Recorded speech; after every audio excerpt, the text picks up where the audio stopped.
Okay, shalom sa ating lahat.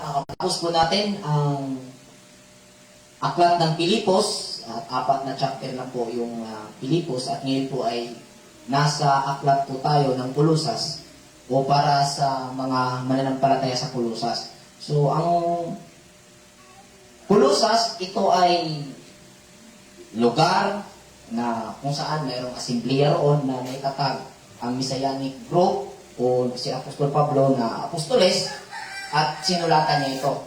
Kailangan natin ipaintindi ito mga kapatid dahil marami ang mga mambabasa ng Biblia na buksan dyan sa nagbubukas sa aklat ng nasabing binuksan o yung Pilipos o Kolosas at hindi naman inaalam kung ano yung Kolosas o bakit ano ba yung pakay ng Apostol Pablo, hindi na lang kaagad na inassume yung nabasa, isalita ng Diyos para sa kanya.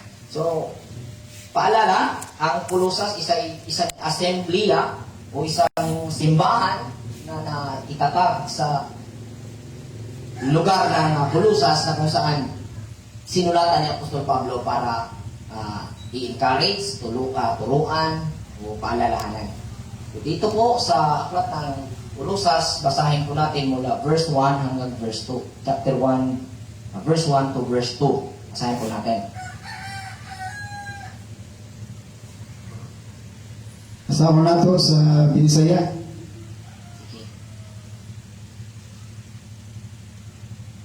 Si Pablo, usa ka apostol ni Kristo Jesus, pinaagi sa kabubuton sa Dios, o si Timoteo nga atong igsoon, nganha sa mga balaan o mga matinumanong mga igsoon nga nahiusa kang Kristo sa Kolosas. Hinaot nga kamo adunay dili takos nga kalulot o kalinaw gikan sa Dios nga atong Amahan. Amen. So maintindihan po natin dito mga kapatid na sa pagsusulat ni Apostol Pablo sa mga mananampalataya sa Kolosas ay hindi po nag-iisa si Apostol Pablo. Kumbaga, ating mauunawaan na andon si Timoteo habang isinulat ang sulat na ito. Kung kaya kasama si Timoteo sa pangungumusta sa intro ng kanyang sulat na para sa Kolosas. So, tungkol naman sa sinabing apostol ni Kristo, na pag-aralan po natin ang Kristo. Ang Kristo ay hindi exclusive na pag sinabing Kristo ay si Jesus, kundi ito yung karunungan na nagiging na nakarating sa tao, gaya ng isang apostol na si Apostol Pablo, na sinabing apostol ni Kristo. Dahil kung paano si Jesus ay tinaguri ang Kristo, Hesus Kristo, dahil sa kanya una sabi na natin nagpakilala ang ganitong uri ng pagtuturo kung ano ang Diyos sa pamamagitan ng Kristo. Dahil ang salitang Kristo isang Grigong salita na mula sa Hebreo, original na Hebreo na Mashiach, na ang ibig sabihin is mediator, na kung saan may maraming kahulugan na ating makukuha na ang Mashiach, ang siyang banal na espiritu, siyang karunungan. Kaya ang Kristo ay hindi po ito apelido ni Jesus. Ito ay naging identity niya dahil siya yung tagapamagitan. Amen. Okay, so verse 3 to verse 4. Verse 3. Nagpasalamat kami kanunay sa Dios nga Amahan sa atong Ginoo Hesus Kristo, sa dihang nagaampo kami alang kaninyo sanglit among nadunggan ang inyong pagtuo labot kang Kristo Jesus ug ang gugma nga inyong nabatunan alang sa tanang balaan. Amen. So, yung sinabing pag-ibig para kay Kristo Jesus, ang ibig kong sabihin nito ay kung paanong naintindihan ni Jesus yung paglilingkod sa Diyos.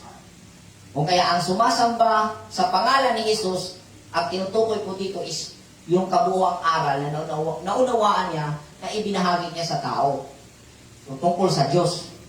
Yung paniniwala na sinasabi ng Apostol Pablo dito sa mga taga-Kulusas kay Kristo Jesus, yung pong konsepto ng pagtuturo na kung saan ipinagpatuloy niya ni Apostol Pablo at ganun din inibig at gustong maalaman ng mga taga-Kulusas ang katuruan ito sa pamamagitan ng pagsunod nila at pagpapasakop sa pananampalataya na ini-establish ni Apostol Pablo doon sa lugar nila. Continue dito sa verse 5 kasi dito po tayo magbibigay begin sa verse 5. Verse 5. Tungod sa paglaom nga ginitagana alang kaninyo dito sa mga langit, kini nga paglaom inyong nadungog kaniadto pinaagi sa pagsulti sa kamatuoran ni anang maayong balita. Okay, so dalawa yung punto na kukunin natin dito sa verse 5. Ito yung pinaka-body ng ating talakayan sa hapong ito, brother Kuya Bong. Sa sinabing mga langit na inihanda. So, pagka sinabing langit, mayroong na-establish ang pangunawa sa mga mambabasa ng Biblia o kahit ordinaryong tao na hindi naman gaanong karelihiyoso. Pagka sinabing langit, ang pag-uusapan, ito ay lugar kung saan naging naroon ang Diyos at ito yung kaharian ng Diyos. At kung saan ito nasa likod ng alapaap. At isa sa mga bersikulo na naging pinaghuhugutan na ito'y lugar nga at kaharian dahil ito'y ipinangako ni Jesus, ipinangako ni Yeshua o Yahawashai sa kanyang pagpaparito sa aklat ng Juan, Kapitulo 14, versikulo 2.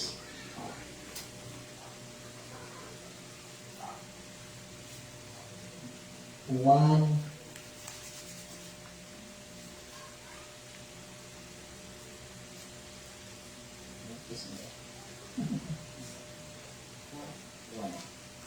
Juan 14, versikulo 2. Juan 14, versikulo 2. Sa balay sa akong amahan, adunay daghang puloy-anan.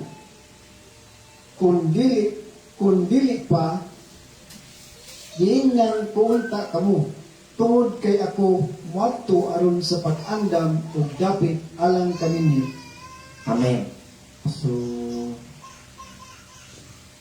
ito yung verse na naging pinaghuhugutan ng mga pangunawang umiiral na ang langit ay kaharian at may maraming tahanan. Kung saan ang pinaka rason kung kaya naunang nabuhay si Jesus at umakyat doon sa langit para ihanda ang mga tahanan ng mga pinili. So, kung ang verse na ito ay sa literal mong pananaw unawain, totoo nga na mayroong physical na kaharian kung saan naghahanda ng tahanan ang Misaya o yung Jesus na nabuhay mula sa mga patay para sa kanyang mga mananampalataya. Ngunit, kung ating aanalisa mga kapatid, ang aspeto sa espiritual na pangunawa, sabihin na natin, tingnan po natin yung ibang aspeto sa pagkakaintindi nito. Ang langit na kung saan mayroong tahanan ay imbestigahin natin sa pamamagitan ng isa pang verse na ating babasahin at bago natin babalikan yung binasa natin versikulo ngayon sa Kapitulo 14, versikulo 2. Itong Matthew 5:27 hanggang 30, ito'y ating basahin. Basahin natin ito mga kapatid. Yung Matthew 5,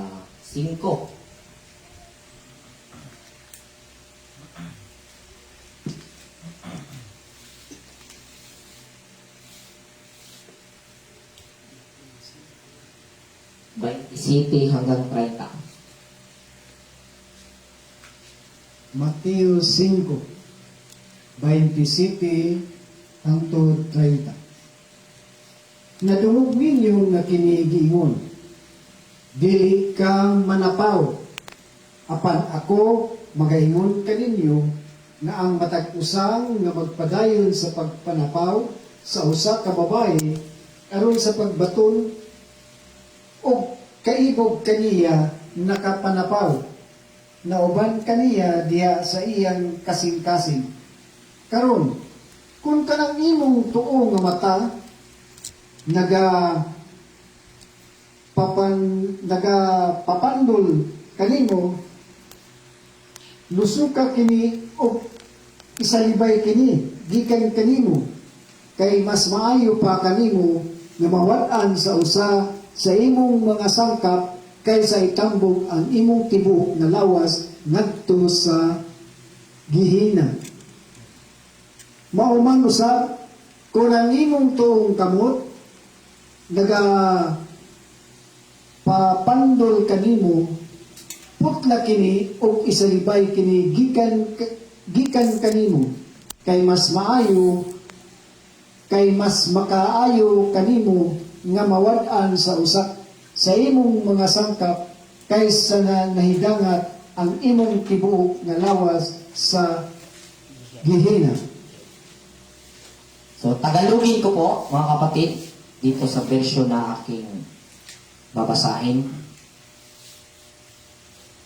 Narinig ninyong sinabi, huwag kang mangangalunya. Ngunit, sinasabi ko sa inyo, ang sino mang tumingin sa isang babae na may mahalay na pagnanasa, ay nangangalunya na sa babaeng iyon sa kanyang puso. Kung ang kanang mata mo ay nagiging sanhi ng iyong pagkasasala, dukutin mo ito at itapon. Mabuti pang mawalan ka ng isang bahagi ng isang katawan kaysa ang buo mong katawan ang itapon sa impyerno. Kung ang iyong kanang kamay naman ay nagiging sanhi ng iyong pagkakasala, putulin mo ito at itapon. Mabuti pang mawalan ka ng isang bahagi ng iyong katawan kaysa buo mong katawan ang itapon sa impyerno. Opposite sa salitang impyerno, langit. So, kung ating mapapansin, wala nang argue na pag nagkasala, impyerno ang pupuntahan. Yun na yun. Pero, ang malaking katanungan, lahat ng tao ay nagkasala. Kaya nga, may kasabihan, tao lang ako. May kasalanan at nadadala sa tukso. Kanta pala yun. So, may kahinaan pagdating sa mga tukso. So, mga kapatid, ang langit na sinasabi ay magiging katawa-tawa po siya, no? Bakit ko nasabi? Kung literal na lugar ito at literal na pangunawa ang ating ikakabit sa versikulong binasa natin. Dahil sa Roma 3:23, sabi po roon, walang taong hindi nagkasala. So yung patriarka natin, Yitzhak, Yaakov, Abraham, at lahat ng mga propeta, yan po ay mga tao. Lahat po yan saklaw sa sinabing nagkasala. Ibig sabihin, sa salaysay na ating binasa ngayon, kung anong parte ang sanhi ng pagkakasala, kung liliteralan natin, baklasin. Mas masaklap ito. Ibig bang sabihin na kung ang literal na langit ay isang lugar na pisikal, naroon ang ating mga patriarka at sila ay mga PWD na? Amin po ba? Amen. Masaklap po kung ganun po natin. Kung ating pong sakyan yung literal na pag-unawa na ikakabit tungkol sa langit at tungkol sa ating binasang bersikulo, kung ipipilit po natin na yan ay nabasa sa Biblia. So pag nabasa natin, kailangan unawain. Kasi pag hindi natin uunawain, maging katawa-tawa po ang langit. So kung babasahin po natin ngayon ang Luke chapter 17, verse 21, basahin natin, para tingnan natin ang pamahayag ni Jesus mismo kung saan ang kaharian. Kasi sinabi niya, in my Father's house ko, no, Maraming bahay doon, ihahanda niya. So, saan ba ito? Ito ba ay nasa likod ng alapaap? Sa Lucas, Kapitulo 17, versikulo 21, simulan sa 20 hanggang 21.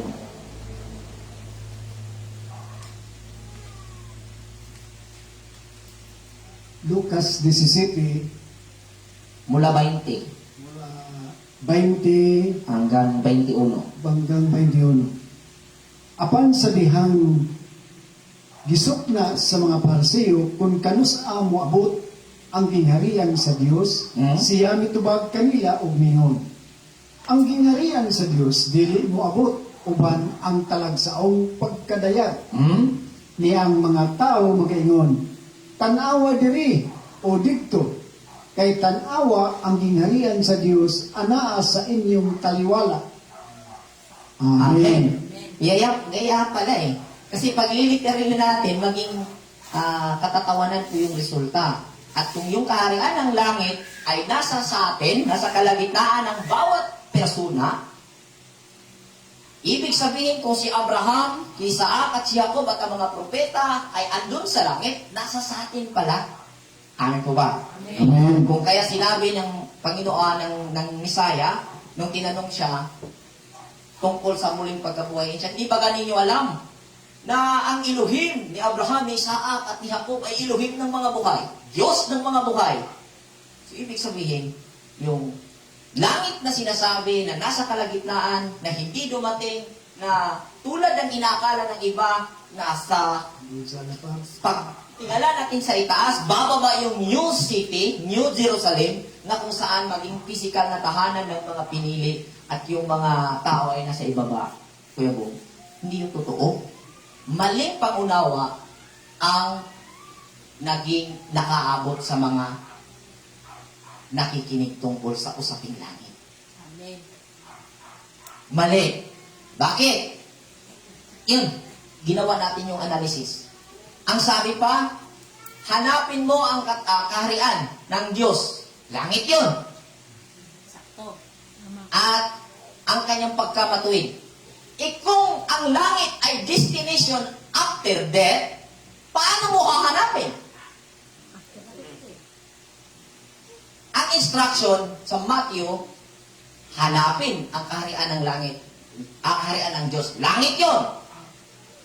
Now, kung ating iisipin na ang langit ay destination matapos ang kamatayan ng katawang lupang ito, paano mo hahanapin?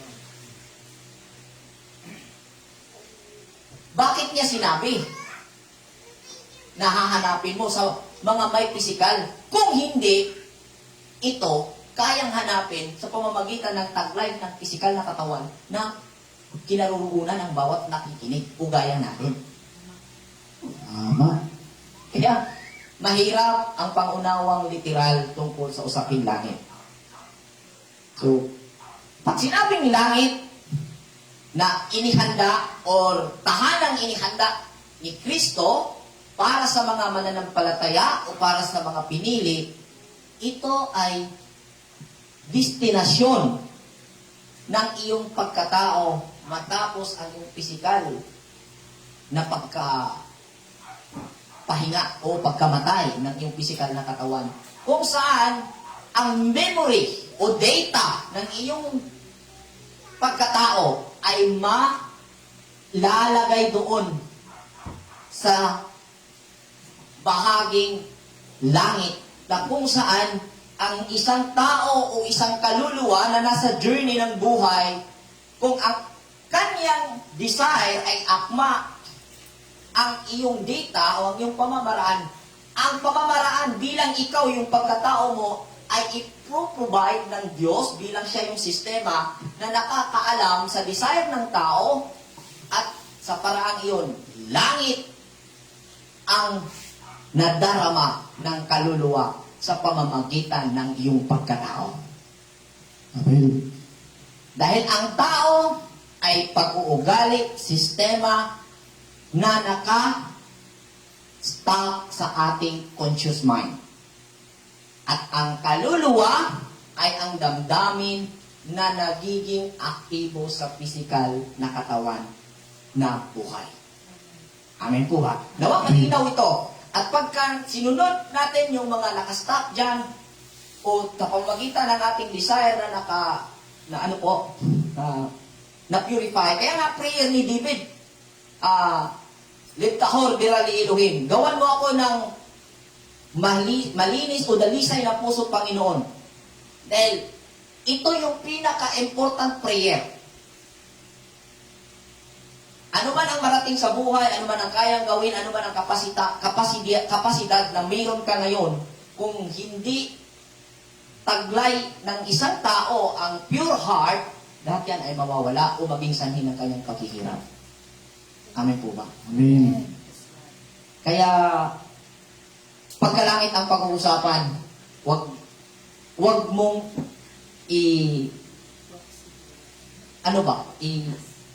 tali ang iyong isipan na ito ay nasa likod ng alapaap at invisible ito ngayon at destination mo ito kapag ikaw ngayon ay sumusunod sa dikta ng relihiyon o dikta ng sektang kinabibilangan mo na kung saan nangangako pag sinunod mo ito, langit ang patutunguhan.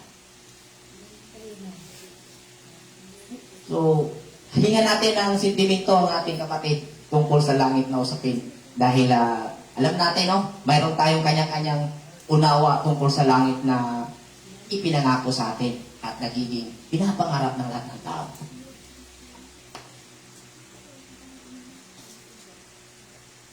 Para nako, ang langit nga gingon dili mo o kining imong mga idea, kining imong mga panguna-una nga diin aduna na siya ay eksakto nga pangahulugan din sa imong kaugalingon. Kay kung imong sutaon o hunaw-hunaon nga tuwa ni dito sa gawas o sa laing dapit, murag halayo kayo ang imuhang makita nga kung tanawon nimo lantaw nimo murag imposible pa kayo na o nabagay panultiyon nga ngit-ngit pas alkita na mahitabo niya na ba lisod kayo kabuton ang langit nga tuwa dito. So para nako ang langit niya ni sa atong pagkatao. Amen. Amen. Nakabuilt in ani niya ni sa atong sistema sa as the whole tao. Amen. Amen. So yung langit is a satisfaction na pandama o na maramdaman ng tao. Dulot ng kaisipan o dulot ng data, kaya sinabi ni Kuya Bong, ito'y pangunawa na mayroon ng pangahulugan. No? Kaya pagka ito ay sinunod mo, during ito ay ina-activate ng sistema dahil akma sa desire na meron ka, yung sistema iyon bilang yun yung tao, yun yung ugali na nakastop dyan na na-activate, magpo-provide yun ng satisfaction sa kaluluwa. So, ang sumunod na storya, ang langit ay naging pangako. Nasa verse 5 pa rin ito. Naging pangako dahil sa paniniwala o pananampalataya ng tao sa katotohanan o sa magandang balita. Kapag tinignan natin ang magandang balita, ito'y tumutukoy sa salita ng Diyos. So pagka sinabing salita ng Diyos, kaagad na dumating sa pangunawa, kapag narinig yung usaping salita ng Diyos, Biblia ang nasa isip ng tao. So pag sinabing salita ng Diyos, Biblia yun. Usisahin natin sa pamamagitan ng simpleng analysis. Kapag basahin po natin, ngayon, basahin natin ang John chapter 1, verse 1 to 2. Basahin natin, Bebo. John chapter 1, verse 1 to 2. inilatag ni John Divilab o John Revelator, siya, mag-isa lang po yan, ang pangunawa tungkol sa salita ng Diyos. John chapter 1 verse 1 to 2. Yan. Unang Juan, Kapitulo 1, ngadto sa 2. Dos. Sa sinugdanan, mao ang pulong, o ang pulong uban sa Dios. O ang pulong usa ka Dios. Kini siya sa sinugdanan uban sa Dios. Okay. Amen. Maraming bisis na ulit-ulit itong banabasa ng mga mambabasa. Mga kapatid, ang pangunawang ito, sinabi niya sa sinugdan, in the beginning, no, yung salita ay kasama ng Diyos. At ang Diyos ay salita. Parang niluloko tayo ni Juan ito pag hindi ito na ipaliwanag. No? So, ang tanong kasi dapat, para madala tayo doon sa tamang kasagutan, kailangan natin makabuo ng tamang tanong to guide us sa kung ano ang estado ng pagkaunawa ni Juan, ba't nasabi niya iyon? So, yung sinabi niya sa simula, ang salita at ang Diyos ay kasama. At ang Diyos ay salita.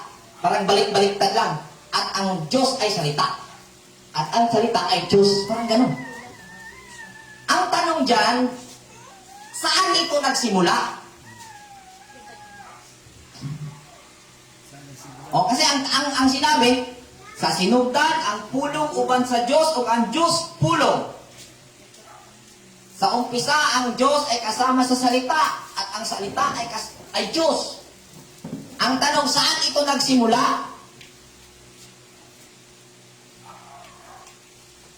Sa bawat namumuong pangunawa na nagaganap sa bawat sanggol na isinisila. Imagine nyo po, ang bawat sanggol na isinilang ay namumuo po roon ang salita. Unti, sa pamamagitan ng salita na kanyang naririnig, na-activate ang sistema o na mamaniho niya ang sistema. Imagine nyo po ang inyong sarili. Ang John chapter 1, naglalahad po ito o naghahayag ito sa Genesis chapter 1, kung saan ang pangyayari na tinutukoy dito ay hindi paglikha sa mga bagay na nakikita ng iyong mata, kundi sa mga nag-recognize sa mga bagay na nakikita. Amen. Kung walang mag-recognize, walang creation. Kaya ang uri ng paghahayag, discover. Kasi andyan na yan eh. Ngayon mo lang nakikita. Na-discover. Kaya na-discover. Discover. Nabuksan. Binuksan. Na-discover. Mula yan sa nakaimbak na billion data na available sa physical na body na ito, sa physical na katawan na ito, yung function ng whole system na nananahan o nakaano po dito, nasa nakapanloob po dito, ano po yung data. At ang pinaka sentro po dyan upang ma-activate ang mga dormants na yan, o mga data na yan, ay ang design natin. Kasi God is faithful. At hindi makapagsinungaling ang tao sa Diyos. Bakit? Dahil ang tao, ang desire ng tao ay nakalagay sa sistema kung saan ang Diyos mismo ang sistema. Amen. Kaya kung ano yung quality ng meron ang desire mo, ang sistema ay nagbibigay ayon sa quality ng desire ng tao. Kaya, isang example na mapupulutan po natin ng aral. Sa isang classroom, mayroong isang teacher, mayroong isang lesson plan, mayroong isang pagtuturo. Habang ginagawa ito, at napakinggan ng mga estudyante at isinagawa ang pagsusulit, iba-iba ang nagiging score. Bakit? Iba-ibang kaano. Dahil ang bawat naroon ay ang Diyos ay nagpro-provide ayon sa quality ng kanilang desire. Amin po ba? Amen. Amen. Kung ang Diyos ay separate sa tao at nandun sa langit, unfair siya. Bakit iba-iba ang score nila samantalang ang Diyos ay patas at makatarungan? Kung siya ay separate sa tao. Tingnan niyo po ang pagkakaunawa ninyo tungkol sa Diyos na nasa langit at tungkol sa Diyos na built-in as sistema na kung saan umiiral ka ngayon. Ang Diyos ay hindi nagkukulang. Ano ang basihan niya? Desire mo. Langan na, bibigay siya sobra sa desire mo. Kaya nga, prayer ni King David, purify my heart, O Lord. Yan yung pinaka-importante. So, ang Torah community, mga kapatid, ay nagsusulong sa pangunawa na ang Diyos ay tahanan mo, hindi andun sa langit, at ang langit ay nasa sayo. At ang imperno, at the same time, opposite ito sa langit, nasa sayo pa rin. Ayon po ba? Amen. Kaya salita ng Diyos, mga kapatid, kung ang Diyos ay sistema, ang salita ng Diyos ay nasa sayo. Kung ang Biblia ay salita ng Diyos, nung wala pang Biblia, sa panahon ng mga propeta, saan nagmumula ang salita ng Diyos na kanilang natanggap? Alangan naman, dala-dala ni Juan ang libro ni Juan. Alangan naman, dala-dala ni Hueses ang libro ng Exodus, ng Leviticus, ng Numeros, ng Deuteronomy, na kung saan siya mismo ang sumulat nito. Napaka-awkward naman mga kapatid. Teka muna, isusulat ko muna ang Deuteronomy. Isusulat ko muna ang Genesis. Kung sasabihin ni Moses ito, para magiging Biblia at magiging salita ito ng Diyos para patnubayan ako. Kaya gumising kayo mga kapatid, ang Biblia, hindi salita ng Diyos. Isinulat ng mga tao na nakatanggap sa salita ng Diyos. Amen. Amen. Sulat ito ng mga taong nakatanggap sa salita ng Diyos. Amen. Sakto. Sakto. Ayo. Kaya pag sinabing salita ng Diyos, huwag mong sarahan ang isipan mo na Biblia iyon. Sanhi ng pagsusulat ng Biblia ay ang salita ng Diyos na natanggap ng mga propeta.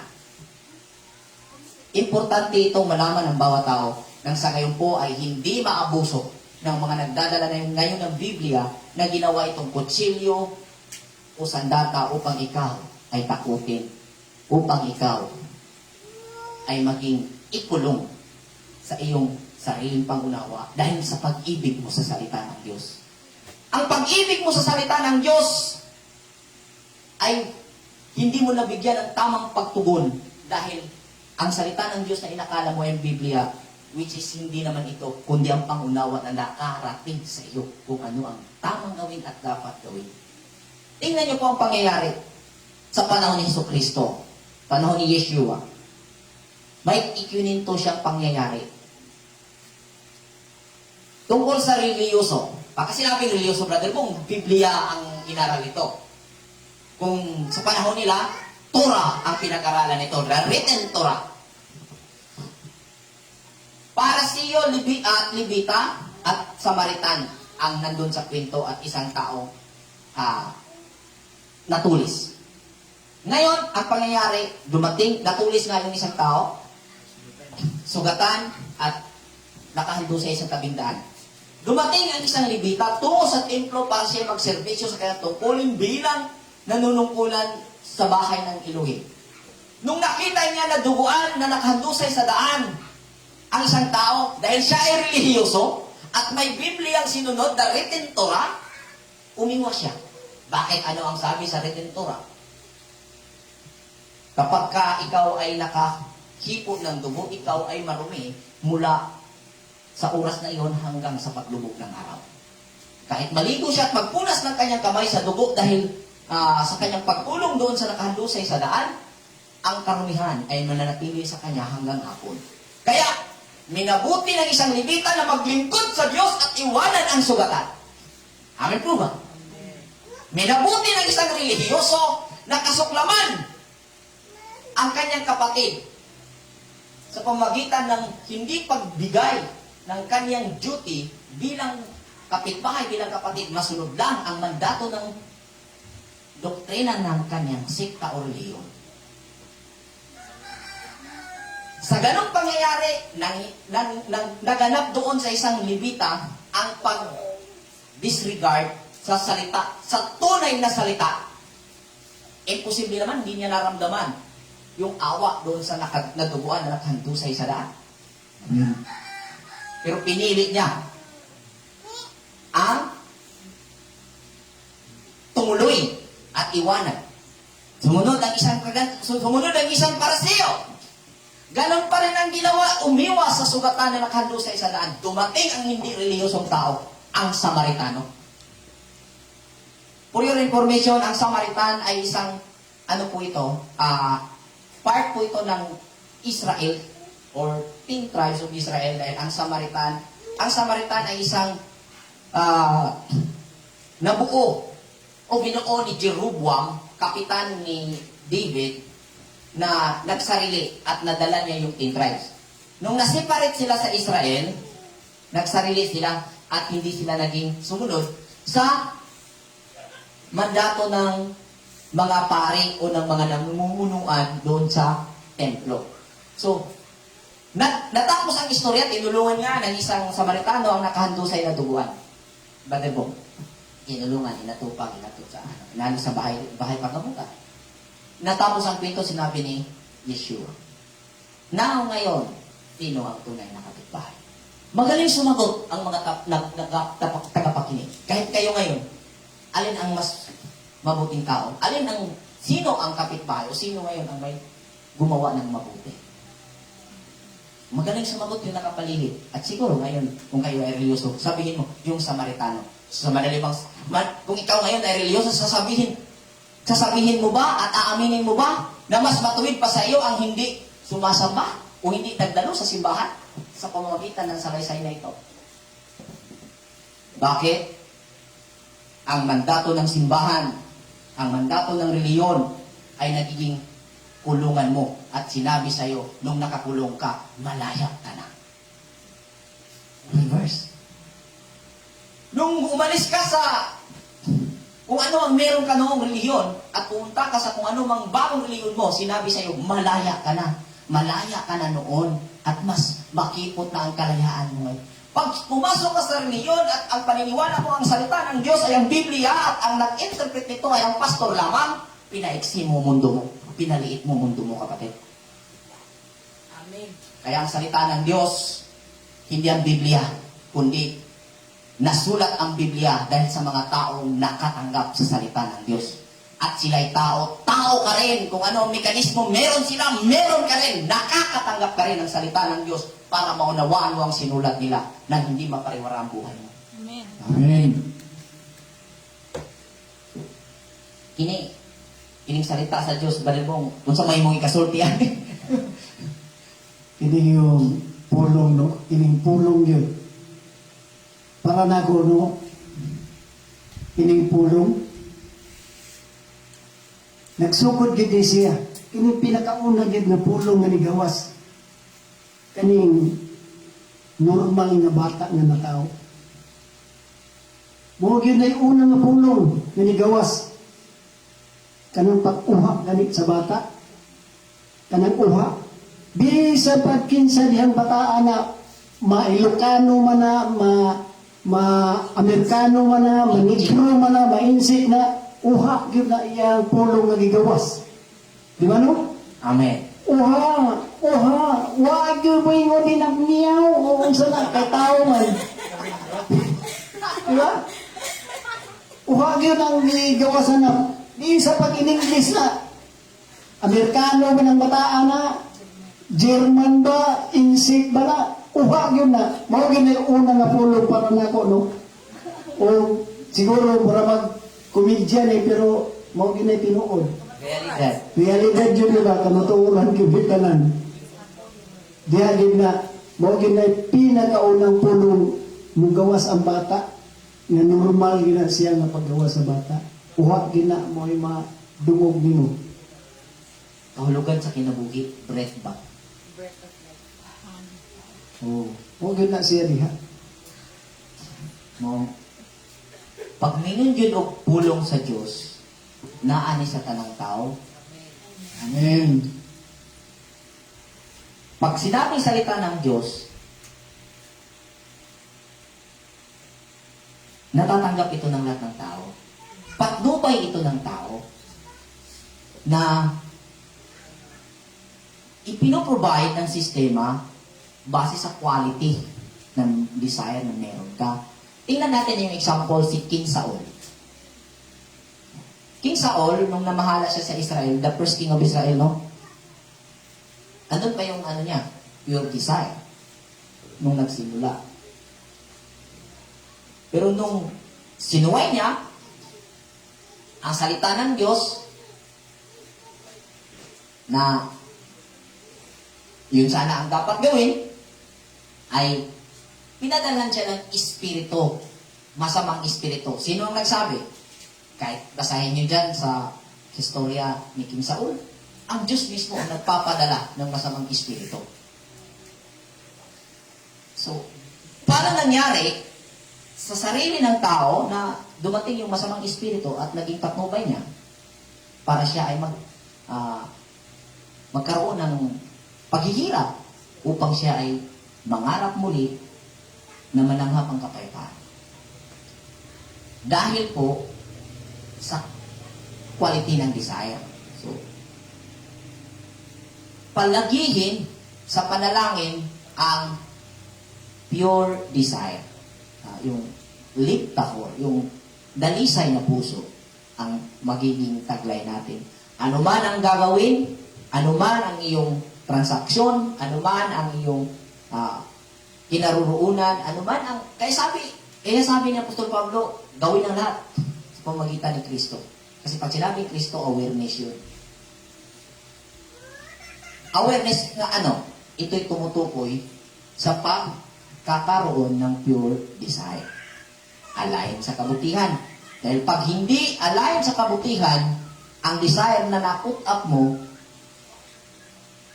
God will provide. Magpo-provide pa rin siya dahil He is provider. Kung dautan ng imong tinuha, magpadala siya. Resulta, tukma, eksakto, sa hiningi mo, sa pamamagitan ng desire mo. Kaya kailangan malaman ng tao kung paano niya imaniho ang sarili niya. Kung ano ang dapat niyang gawin, ano ang una niyang hakbang sa pag-journey sa buhay. Di madanig tambong og Bible study. Di madag tambong og overnight prayer. Di madag tambong og Sunday service. Di madag. Bisag tumanon pa na nimo tanaw mandato sa inyong simbahan. Kung dili ka kamao nga muputli sa imong tinuha. Mo na giingon sa mga tao nga dili na relihiyoso pero nagbuhat og matarong, mingon sila, "Why relihiyong makaluwas?" Mao nakaingon sila ni ana mga igsoon. Amen. Mapaso na to na sila. Dili. Kay gibuhat o gipamatud-an sa mga relihiyoso. Kay ang mga relihiyoso kasagaran irritable. Ano man? Gisigihagsaad sa ilang pastor. Gisigihagsaad sa ilang mga ministro nga mubalik ng Ginoo. Pila ka tuig na wag yun ibalik ang Ginoo. Na gamay bikila maglagot na mo na naikanta ang kami kasi. Banal na aso, santong kabayo. May isang babae nagrurosaryo. Mura-mura yung ali. Nagmumura ang ali. Bakit? Madalas nagaganap ang ganitong estado ng isipan sa mga reliyoso. Irritable sila dahil duda sila at denial lang sila sa sarili nila na totoo yun kahit ipinakita na sa realidad na hindi totoo. Dahil masyadong na-brainwash at kinulong ka at naniwala ka na nung nakulong ka, sinabihan kang malaya ka na. Na-frustrate. Prisuhong ka, kahuman ingnon kang malaya ka na. Mura ba ito sa kababae? Dali na kay karagitan eh. Bugbog sa rato. Tapos kung magbubog sa rato, alam-alaman kayo na nagkauli na, I love you dear. Pero bayong to, nagakon, Marte. Nga naman, giingnan siya naghigugma, pero ang ebidensya, nagko kayong lagom yung naka. Kamatay. Inanang, nahitabo. Bisang sa reality, nangabulhogan,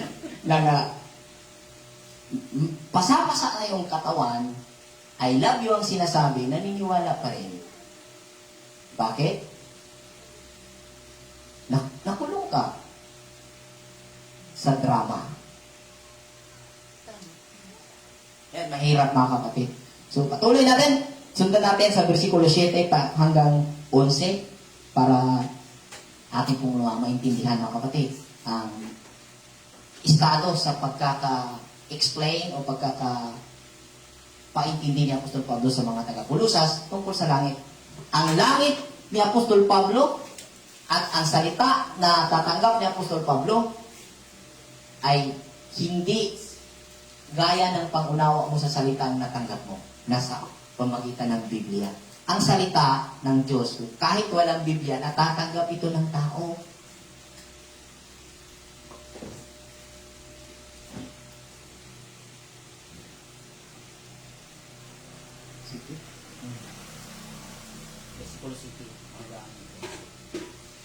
Versikulo 7 hangtod sa 11.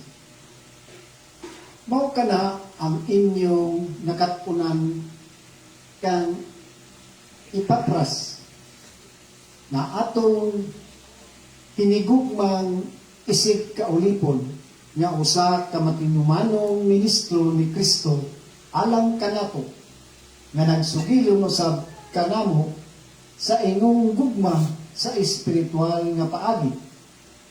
Mausab nga kami sukad sa adlaw nga kami nakadungog niini, wala mohunong sa pag-ampo alang kaninyo o sa paghangyo nga kamuunta mapuno sa tukmang kahibalo sa iyang kabubuton diha sa tanang kaalam o espiritual nga pagsabot. Aron kamo magalakaw nga takos kang Yahawa, aron bugos nga makapahimuot kaniya samtang padayon kamong magapamunga sa tanang maayong buhat o mulambo sa tukmang kahibalo sa Dios. Amen. Pages ng 10 na pala. O yun, may sinabi, tamang pangunawa tungkol sa Diyos. Mayroong hindi tamang pangunawa tungkol sa Diyos. Yung pangunawa mo na ang Diyos ay andun sa langit, hindi tamang pangunawa yun. Una, nabasihan. Bilang Diyos na kinikilala natin, matuwid at tapat. Matuwid at tapat at siya'y nag-aaruga sa tao. Nandun siya sa langit, nakatingin sa mundo. Yun yung pangunawa. Paanong nangyari na ay may mga tao na ginahasa, pinatay, pinahirapan ng mga masasama? Anong ginawa mo dyan sa itaas kung ikaw ay totoo na nandyan? Watching. God is watching. Nanonood lang ang Diyos na gahasain at patayin ng mga kriminal ang mga tao. Mga tao? May mga walang kalaban-laban na pinatay. Kung ang Diyos na pagkakaintindi mo ay nasa langit sa likod ng alabang, lumalabas na hindi siya patas at pabayang Diyos. Amen po. Amen. Amen. Pero, ang Torah community naniniwala na ang Diyos, kami ay naninindigan na ang Diyos ay patas at makatarungan at nag-aaruga. Sa pamamagitan na ang Diyos ay nasa sa bawat isa sa atin. At kung ano yung quality ng ating desire, He will provide. Amen. Kaya kung ano yung nangyari sa pagawa ng mabuti, nagalit ang kanyang mga kapatid, ibinintasan sa Ehipto, nanindigan siya sa paggawa ng mabuti, tinanggihan niya asawa ni Potifar sa pag-aalok na sisipingan. At nangyari na siya ay nakulong. At naninindigan pa rin sa kabutihan. Nangyari na naikasat na isang katuparan ang lugar kung saan siya nararapat bilang mayroong dalisay na puso at napatunayan niya sa bawat sitwasyon na ipinadala sa kanya. Naging responsable siya. Panig siya palagi sa paggawa ng mabuti.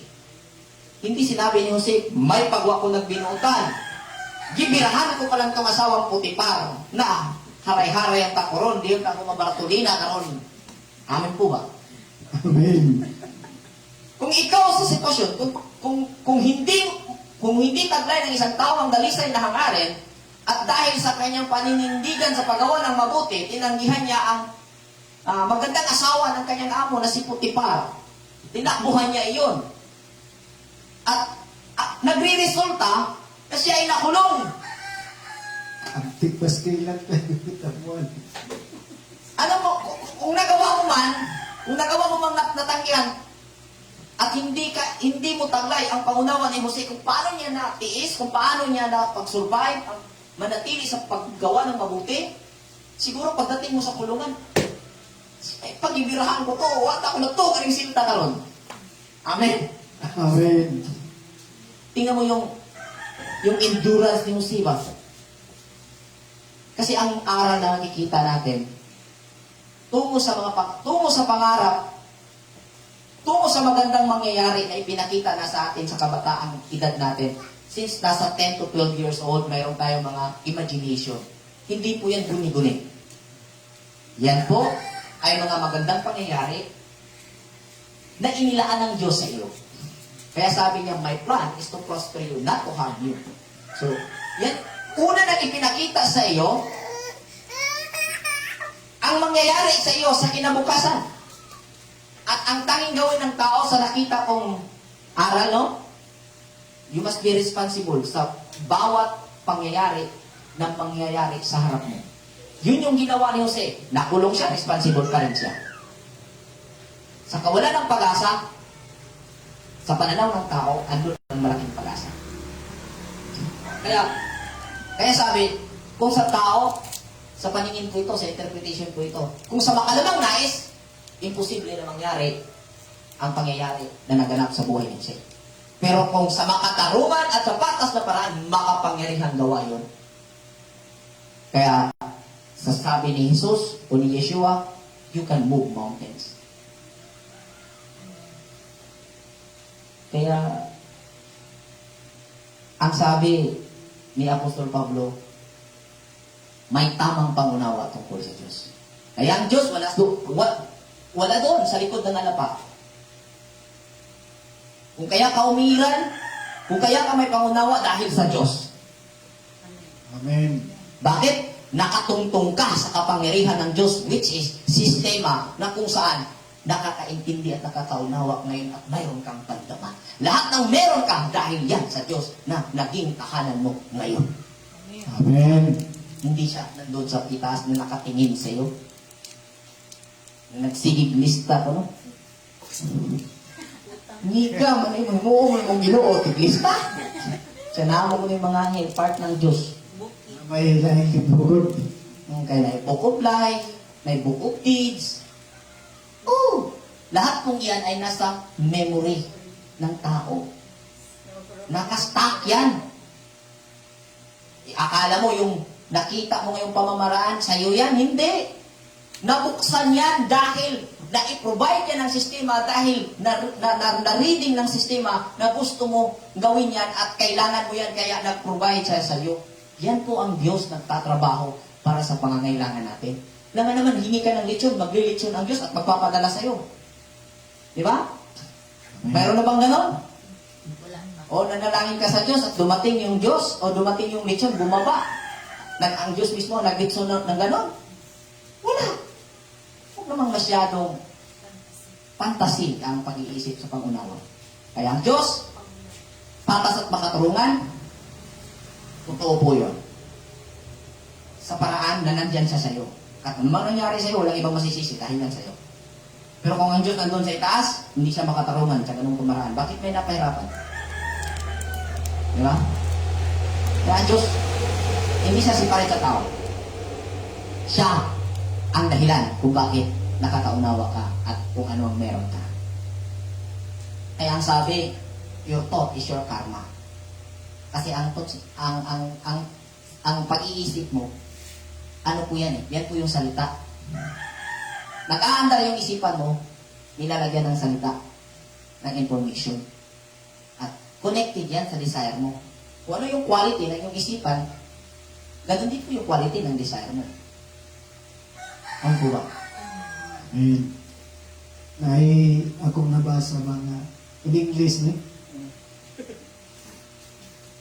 We do not remember days, but we remember memories. Ayun! Sakto yun, Brad. So, yun? Sakto, oy. Sakar tayo. Tinuod yun na. Di tama kayo ng pero na ating mga panunduman. Kaya, kung anong meron ka ngayon, na sabi kung anong meron ka ngayon, huwag mo ang pasalamatan mo ang Diyos dahil yan sa Diyos. Bigay yan sa Diyos. Bakit? Yan yung hiningi mo sa pamagitan ng desire mo. So, kung anong meron ka ngayon, anong merong sitwasyon tayo ngayon, tungo sa ating pangarap. Minsan, irritable tayo dahil yung sitwasyon na nasa harapan natin na intindihan natin o sa mga taong pangunawa natin hindi related tungo sa ating pangarap. Hindi man related sa akong pangandoy. Hindi man related sa akong career. So, ang nangyari, gumawa ka ng pamamaraan. Doon ka maghihirap. Dahil ang pamamaraan ng Diyos ang nagsasagawa sa pamagitan ng sitwasyon na kinaroroonan mo. Ang tanging gawin ng tao, be responsible. Tumugon ka ng patas at makatarungang batayan sa sitwasyon na maging makasalamuha mo sa bawat araw.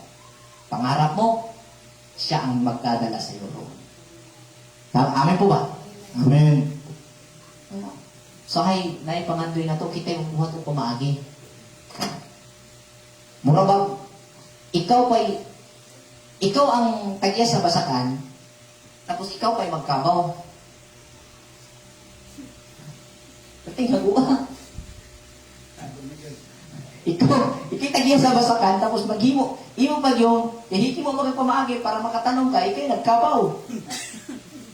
Tingin surat.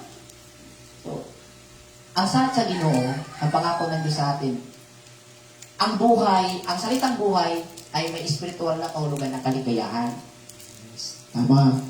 Ang buhay na salita, yung life mismo, ang meaning po niyan sa espiritual, kaligayahan. Pag buhay ka at walang kaligayahan, patay ka, uy. Frustrated. Kaya sabi ng kasulatan, sabi ni Apostol Pablo, noon nung tayo yung mga patay sa harapan ng Diyos, ngunit ngayon tayo yung mga na binubuhay sa pamamagitan ng salita ni Kristo. Amen? Amen. Kaya yung Diyos, huwag mong yung tamang pagkaintindi sa Diyos, hindi siya nandun sa langit, na nandun sa likod ng rapaap, nandyan yan sa'yo. Kung bakit ka umiral, kung bakit ka umandar, kung bakit ka nagpangsyon, hindi ka ba na ministeryuhan na naiintindihan mo ang mga bagay-bagay na nakikita mo sa iyong mata? Na kung saan ang kinakain mo lang rice at bulat. Hindi ka ba namiministeryuhan nun? Bakit ka nakakapag-andar bilang isang tao, nakaka-function ka ng pambihirang epekto kung saan ang kinain mo? Kanin at tubig lang ininom mo at gulay na simple. Di ba? nature yan. Nananahan ka sa nature na sistema kung saan may pambihira. Ang pinakapunan yan is desire. Amen. Ano man ang sitwasyon, desire. Siguruan ang mga igsoon ang imong puti imong tingo. Pero sa pag trabaho ni mo sa imong tingo, doon na gyoy mga abriya. Doon na mga, ang tawag sa Tagalog sa abriya. Doon mga pagkaantala. Dahil may mga inakala tayo doon sa mga pamamaraang ginamit natin tungo sa pangarap natin, yun ay mabuti. Pero yun ay mga makataong na linya. Kaya, nahihirapan ka dahil tinanggal yun ng sistema. Kapag nag-survive ka, kaya sabi ni Kristo, sabi ni Hawashai, ang magpapatuloy hanggang sa huli, ang magtagumpay. Dahil lahat ng pamamaraan, wala pong easy. Ditsura ba? Kung ditsura, di ka doon na natusunahan. Balhog ka na. Ay kumbiyansa. Amen? Amen. Tutuloy natin from verse 11 to 15. Verse 11. Nga gihimong gamhanan sa bukos nga gahom sumala sa iyang mahimayaong gahom aron makaantos sa bukos ug magpakitag kataas nga pailo uban ang kalipay nga magpasalamat sa mahang nga naghimo kaninyong angayan alang sa inyong pagpakigbahin sa panulundon sa mga balaan diha sa kahayag. Siya nagpagawas kanato gikan sa otoridad sa kangitngit og nagpabalhin kanato ngadto sa gingharian sa anak nga iyang gihigugma. Nga pinaagi kaniya atong nabatunan ang kagawasan pinaagi sa lukat ang kapasayloan sa atong mga sala. Kaharian ng anak, yung unawang matuwid. Hindi yung pisikal na kaharian na may mga ginto na tahanan. Sabi nga ni Bro Rinson, nung ang langit ay ang ano po doon, lantay ang ginto doon eh. Tapos yung inaapakan mo daw ginto. Ang tanong doon is, ano na yung value doon kung inaapakan na lang? Wala nang presyo yun. Baka kung nasa langit ka na, hindi na valuable yung ginto. Ang valuable doon, baka yung bato na. Kasi yung ginto, hindi mo pwedeng gawing pangpukpok. Joke lang mga kapatid. Aninano lang natin na di talaga tama yung literal na pangunawa. Sinabi dyan nung binasa, espiritual na pangunawa. Amen. Sinabi niya, Amen. taglayin natin ang espiritual na pangunawa tungkol sa Diyos. Pag sinabing espiritual na pangunawa, iwan ko ba, bakit nililiteral ninyo ang langit? Amen ba? Nung sinabi niya sa 1 Peter chapter 2, verse 18, 3 yara, na si Kristo ay namatay sa pisikal, nakatayuan at binuhay sa espiritu. Bakit niya ipipilit na nabuhay literal, pisikal eh? Espiritu nga ang pagkabuhay.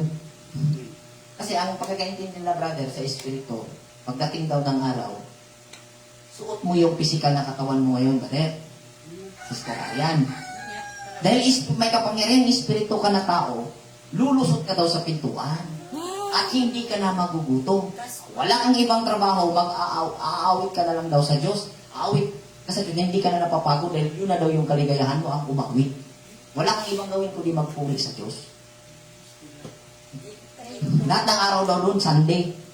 Kasi nagpupuri sa Diyos. Ha? Hindi naman kauhon, kay espiritu naman. Wa kay klaro nga explanation. Daw, tatong golden voice. So mga igsoon, mga kapatid, yung langit, yung sinabi ito na magtaglay ng mahabang pasensya, tingnan nyo, nag-abiso si Apostol Pablo sa mga taga-Kolosas na magkaroon ng mahabang pasensya. Paano taglay ng mahabang pasensya? Kaya ba itong ituro ng reliyon? Sarili mo ang gumagawa nito. Turuan ka ba? Kung hindi mo tanggapin, walang magagawa yan. Amen po ba? Amen. Ang tanging nakikita natin, aralin ang mekanismo ng ating pagkatao. Amen. Ano ang function ng ating isipan? Ang function ng ating isipan, nagpapakita siya ng mga salita, sabihin natin salita, informasyon, base sa sitwasyon na kinaroroonan mo. Kung galit ka sa sitwasyon iyon, siyempre makita mo sa isipan habang kaharap mo yung taong kinagalitan mo. Ang nakamarka sa isipan mo, suntukin mo. Amin po ba? Amen. Pero kung taglay mo ang kaalaman sa mekanismo mo bilang ikaw ay nag-aaral sa capacity na ibinigay sa iyo, inalam mo kung ano ang function ng isipan. Ang function ng isipan, ganun po yun nakapokus sa attention mo kapag galit ka. Pero isipin mo palagi, sinabi ni Moises, inilagay ko na sa inyong harapan ang tubig at apoy, ang buhay at kamatayan, ang pagpapala at sumpa. Bakit hindi niya sinabi, inilagay ko na sa iyong harapan ngayon ang tama at mali? Kasi nagtukoy yung sinasabi ni Moises, nagtukoy po yun sa kaalaman ng mga tao kung ano ang function ng kanyang sarili. Ibig sabihin, itinuro ni Moises kung ano ang function ng mekanismo ng tao. Na naturuan na kapag galit ka, sabi nga ni Solomon, pag galit ka, huwag kang magsasalita. So kung galit ka, siyempre ang nakikita mo kapag nagsasalita ka, yung kung nakasentro sa iyong atensyon, dulot ng sitwasyon o ng emosyon mo na kasi nasa sitwasyon kang galit. Kung alam mong dalawa, matitingnan mo yung kabilang side. Kaya, ang taong marunong, hindi ka agad nagsasalita. Amen. Amen. Amen ba? Amen. Bakit di siya agad nagsasalita? Tinitingnan pa kasi niya ang kabilang side ng kanyang isipan dahil binary yung function nun. Amen. Amen. Kapag galit ka, ang sabi ng isipan, ang nakita mo sa isipan mo, suntukin mo. Hindi ibig sabihin na sa isipan mo, gawin mo yon. Ipinakita yan sa'yo dahil dalawa yan, may pagpipilian. Tingnan mo yung kabila, huwag mong suntukin. Ganun po, binary palagi yan. Kung sinabing suntukin sa kabila, huwag. Dapat hindi ka mag-react. Dapat yung response. Respond doon sa isipan. Hindi react. Kasi pag react, kung ano yung nakita mo sa isipan mo, yun na ang gagawin mo. Yun yung react. Bigyan direksyon. Bigyan na yun. Pagkita ni Jose na nagpangambay si asawang puti para, kung react pa itong igama ni Jose, bigyan nila yun. Bigyan ka lahat eh. Pero kay Jose, alam na niya ang function ng tao, ng kanyang pagkatao, ang bilang ipinundar sa kanya ang pangunawang natuwid. Hindi niya ginawa. No? So, ganun din sa atin. Hindi pa huli. Nasa ano pa tayo? Habang may buhay, may pag-asa. Amen. So, Amen. hindi pa huli. Habang nasa sitwasyon tayo, paalalahanan din sarili natin. Kung masarap sa pakin, o lamig ang insultuhon, subukan mong magpigil at tingnan yung kabilang side ng iyong isipan. Baka sa unti-unting practice na gano'n, mag-manifest at mayroong ma-open na characteristic dyan sa conscious mind mo at magiging larawan ng iyong kaluluwa, magiging pagkatao mo. Amen. Kasi yung pagkatao, hindi yan ikaw, hindi yan ang kaluluwa. Yan yung sistema na pinili mo, nagiging pagkatao mo. Amen po ba? Amen. Dati kriminal ang taong ito. Pero bakit nagbagong buhay siya? Nagiging mabuting tao. Naging mabuting ang kanyang pagkatao. Kasi, kung ano yung karakteristik mo, hindi yan ikaw.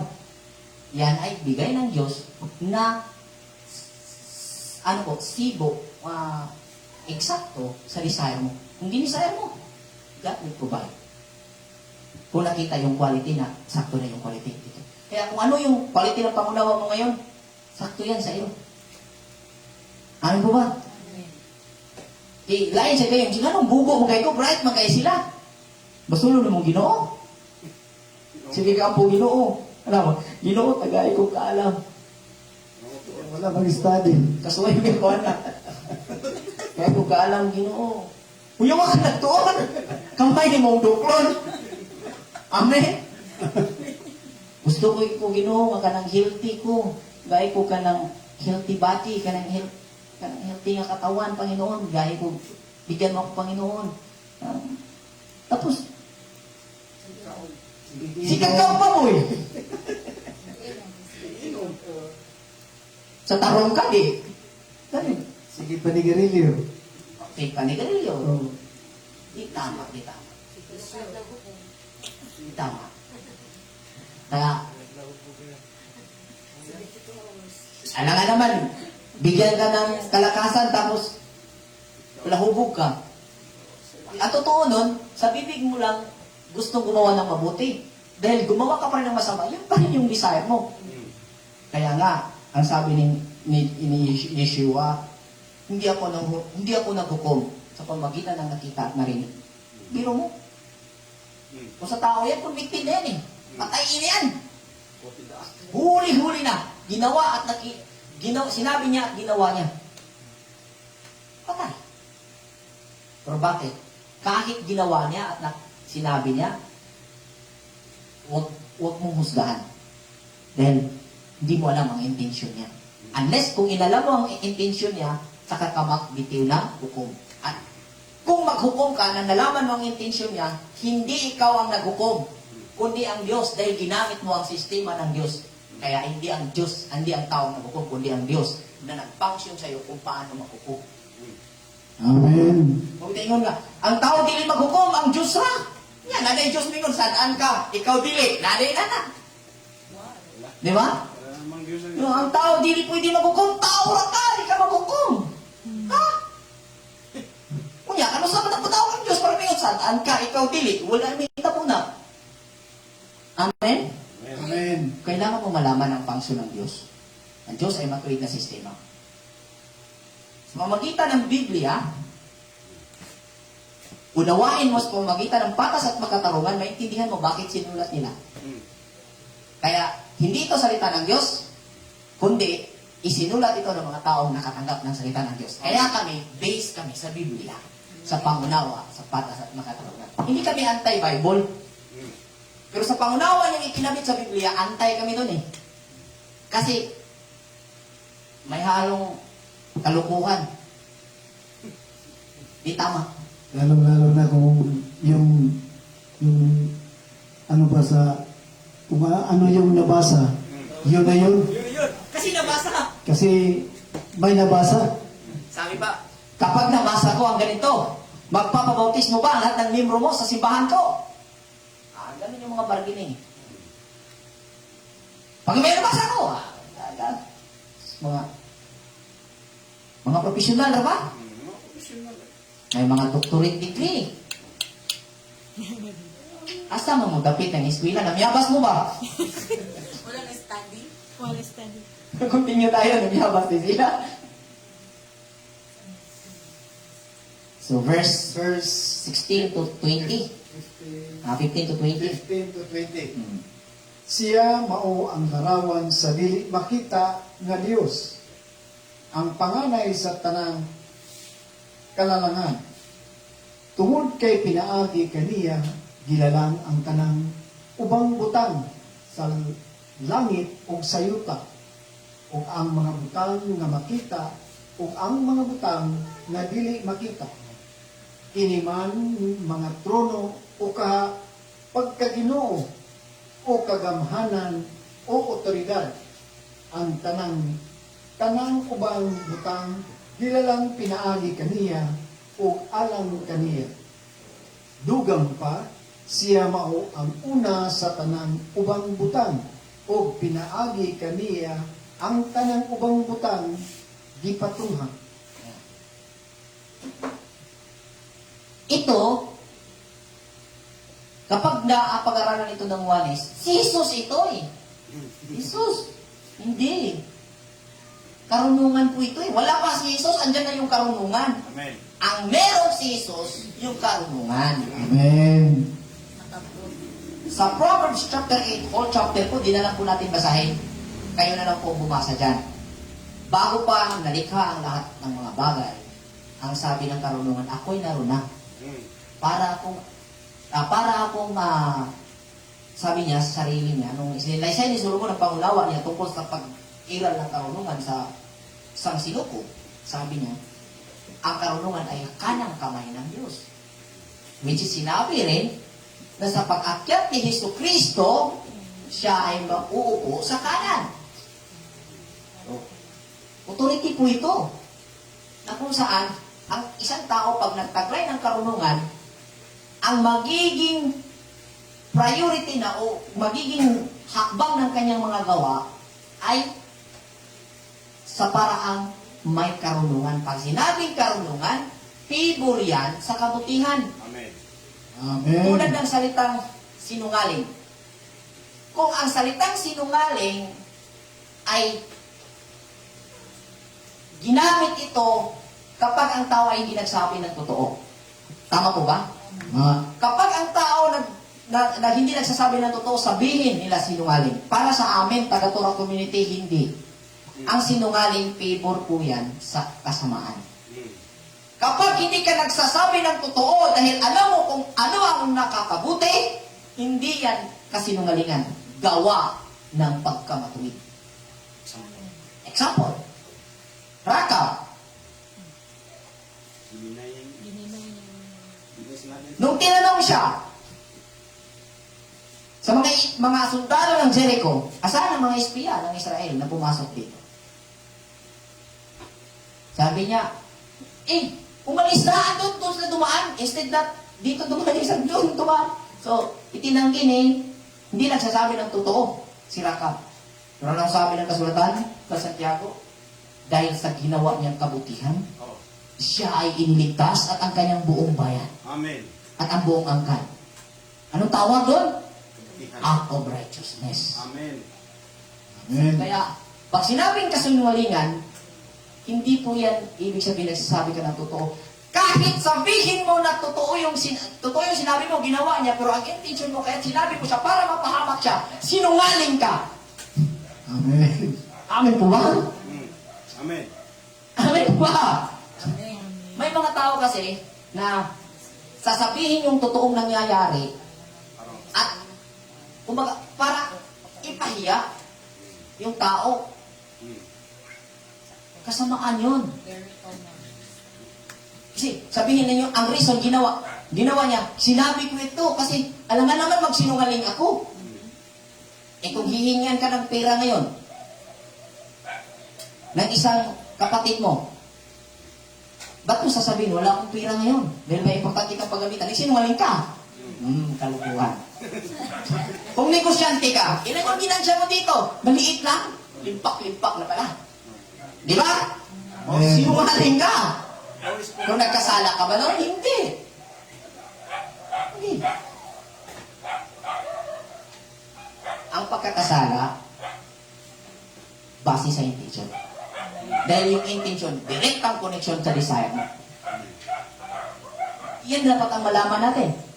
Kaya ang sabi, si Kristo ang larawan ng Diyos nang hindi nakikita at ang Kristo ay nagtatrabaho ito sa bawat persona o sa bawat pisikal na tao. Amen. Kapag Amen. nare-receive mo yung salita, kung ano ang mabuti at tamang gawin, at magawa mo, sa ginawa mong kabutihan, sa pagkatao mo, nagiging larawan ka ng Diyos. Amen. Hindi yung si Jesus lang ang larawan ng Diyos nang hindi nakikita. Mm. Ang kabutihang ginawa ng lahat ng tao, larawan ng Diyos na hindi nakikita. Dahil ang kanyang pag-iral ay ang pagkakatuwid. Amen. Amen. Kaya pangalan ng Diyos, huwag yung ipako na Yahweh. Huwag yung ipako na Yehovah. Huwag yung Yahweh. Tapos, Yehovah. Yao. Pero hindi kami kukontra doon. As long ang buong pagkamatuwid, ang ituturo mo at yan ang itinatawag mo habang nananalang, walang problema yun. Amen. Kaso nga lang, dito sa mga secret ninger, kapag nakadiscover na, ito yung pangalan ng Diyos. Ganito yung pangalan ng Ama. Ipinaglalaban ng tama sila. At doon sa pangyayaring ipaglalaban ng tama sila, doon sila nakagawa ng mali. Mm. Napako sa pangalan. Grabe kang makibisog ka na sakto ka, bisa ko sa imita mo, mamatay ka, mamatay, sakto ko. Diha sa imong paghimo, sa pagdipinsa ni mga sakto ka, diha ka na sayo. Muna, sa mga, kanang mga, maalam mo na yung tao, ninyo na sila, ang imong pagtalikod o dili pagtubay, wala nang pasabot na pildi ka. Naghatag ka o value sa imong kaibalo. Binigyan mong halaga ang iyong alakalan. Kaya, kung nakikipagdebate at hindi mo kinasahan, hindi ibig sabihin talo ka. Sabihin mo nila, walang problema, wala picto sa'yo, kasi ikaw yung may alam bakit di mo ginawa at di mo pinatulan. Kung hindi lahat ng pagtalikod, hindi lahat ng surrender ba, o pag-ayaw, ay ibig sabihin talo ka. Ikaw ang nakakalam at mo ginawa yun. Yun ang nakakabuti sa'yo. Gawin mo ang lahat ng nakakabuti sa'yo dahil yung nakita mo, ang nagsasalita sa'yo na yan ang nakakabuti sa'yo, yan ang patnubay ng Diyos, yan ang salita ng Diyos na nakakarating sa'yo dahil desire sa desire. Next.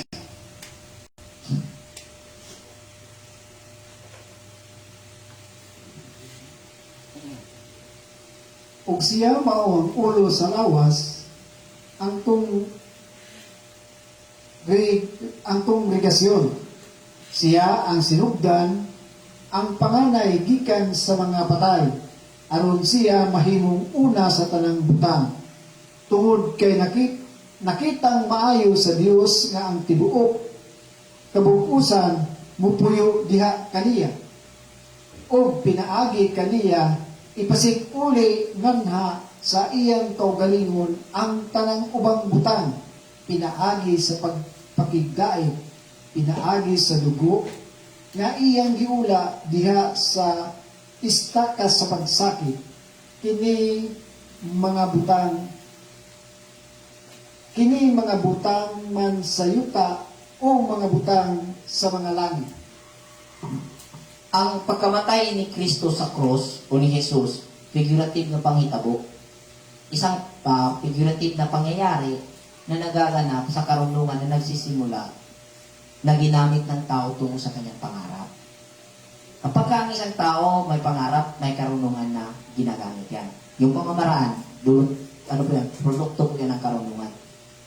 Namamatay yan sa parang nangyayari kung ipinupurify. Kaya nang nasabi ko kanina, aalisin yung lahat ng makataong nais o related doon na nakakabit doon sa pangarap mo. At pag nag-survive ka at nagpapatuloy ka, makalipas ang 3 araw, yung bago nangyari, yung disappointment, paghihirap na naranasan mo tungkol sa pangarap mo, makalipas ang 3 days and 3 nights, mangyayaring may tawag doon realization. Pag naka-realize ka, ibig sabihin may pagbabago doon sa ginamit mong pamamaraan tungo sa pangarap mo. Madaliin mo na gawin. Dahil kunti lang ang panahon na nagsasalita sa iyo ang anak ng tao. Ililigtas ka sa paghihirap mo. At pag nabuhay yung pangarap mo na yon, yun yung pagkabuhay ni Kristo after 3 days and 3 nights at magiging pure spiritual na yung pagkatao mo. Ibig sabihin, makatarungan at patas na ang pakay ng iyong pangarap. Kaya walang pangarap na hindi dadaan ng paghihirap. At yung pagkamatay, figurative po yun. Hindi po yun literal.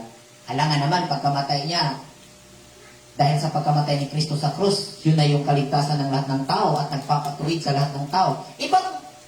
Kung yung pagkamatay niya 2,000 years ago, ay yun na ang naglilinis sa kasalanan. Iba't ngayon maraming may makasalanan.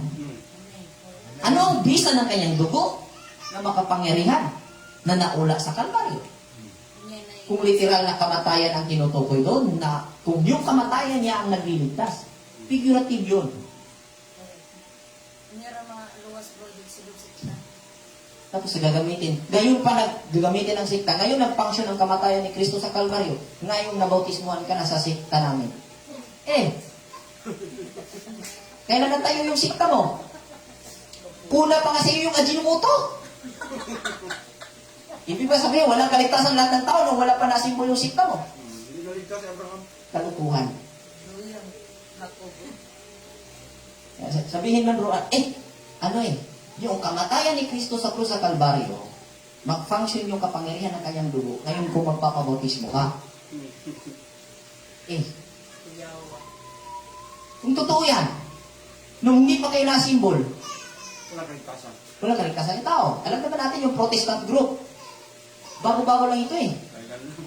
Una pa nga yung Ajinomoto eh.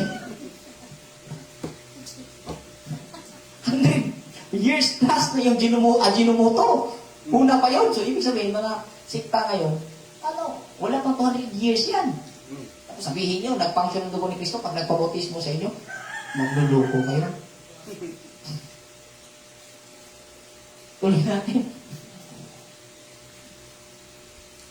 Verse 21.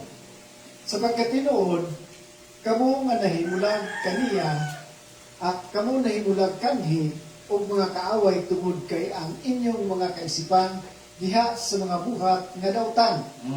Iyang gipasig uli karon pinaagi sa iyang unod ng lawas, pinaagi sa iyang kamatayon.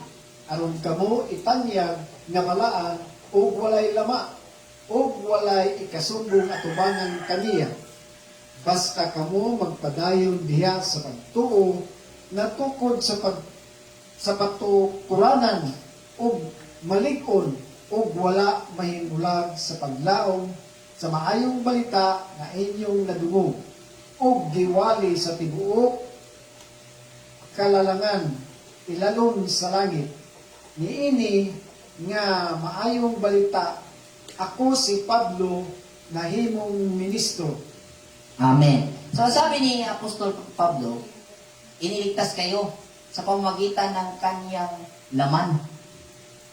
Ang pagkasinabing kanyang laman, kay Jesus yun. Hindi! Katawan mo!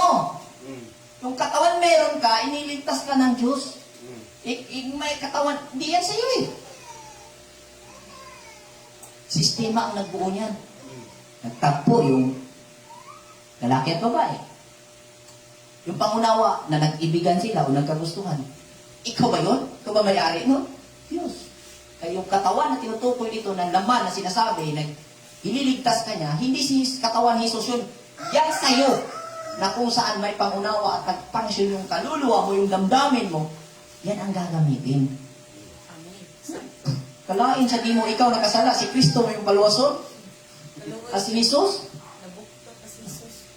Pinastan sa inyong Diyos. sa totoo lang, sa tinood ng grano, kami nga konsepto nga pagsabot, dili mo dawat siyang sayo. Di niya gusto nga sinusulan ang iyang sala, nga mapasaylo ang iyang sala, pinaagi sa iyang pagsabot kung unsay angay buhaton. Si Jesus ray bahala. Kira magbuhat ko karong sala, mangayo ko pa sa ilong Jesus. Di pa sa inyo. Umagan pa. Kinsa man pa nga di makapasaylo nga ang Diyo nakapasaylo man, gihatagan niya yung buktong anak. Aray. Ang buktong anak, yung buktong anak ng Diyos, hindi si Jesus, kundi yung nag-function sa katauhan niya na nagtuturo sa mga tao upang mag-function din yung anak ng Diyos, yung kaunawaan o yung kaunawaan ni Kristo, ni Jesus, mag-function din sa iyo sa paraang ililigtas ka ng Diyos sa pamagitan ng anak, buktong anak niya, na maa-activate sa iyo yung karunungan kung ano ang dapat gawin, kung ano ang mabuti at masama. Amen. Amen. Amen. Yun yung bugtong na anak, yung karunungan, hindi yung katawan ni Jesus, kundi yung karunungan na nasa kanya, na kung saan itinuro niya paano i-activate ang mga karunungan ng mga tao naroon na nabilang ko sa katuruan ng reliyon. Sakto. Amen. Amen po. Tuloy natin. 24.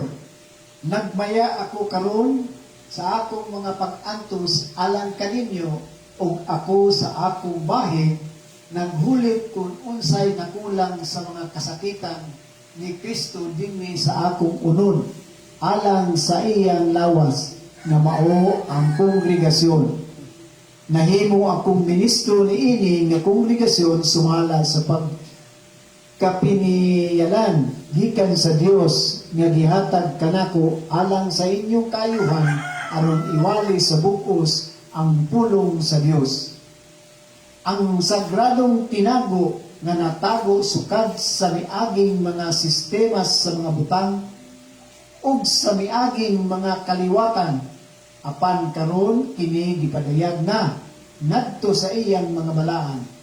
Kang kinsa ang Dios nahimuot sa pagpahibalo kung unsa ang mahimayaong mga bahagi ni ining sagradong tinago taliwala sa kanasuran.